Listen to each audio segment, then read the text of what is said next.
Christine, it really was not only for the hikers, but for the 2 firefighters as well. They had on harnesses and they were suited up, and they have been trained to handle situations like this. But Mother Nature made it quite challenging. We were, dodging trees and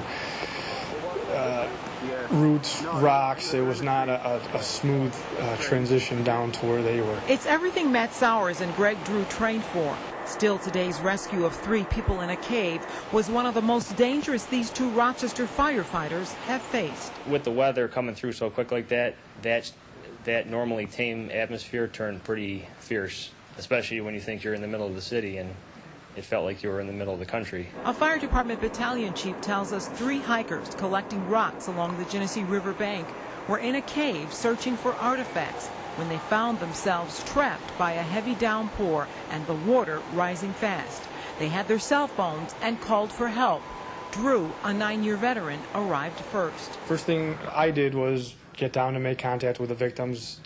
At that point, they seemed to be in okay spirits now that they were talking with us and not someone on a phone. Sauers, who's been at this for 6 years, came a few minutes later. One by one, the firefighters strapped the hikers in harnesses, and they were lifted to safety. It was a blessing that they were not injured and they were able to help us getting them out, because they all 3 of them did a lot of work physically to help us get them out. And then there was the team up top.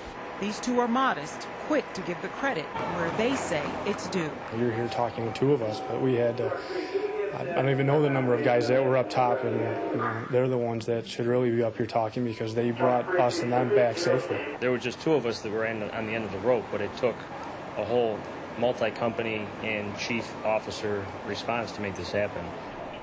The situation did get pretty tense. The hikers were in waist-deep water when the rescuers got there.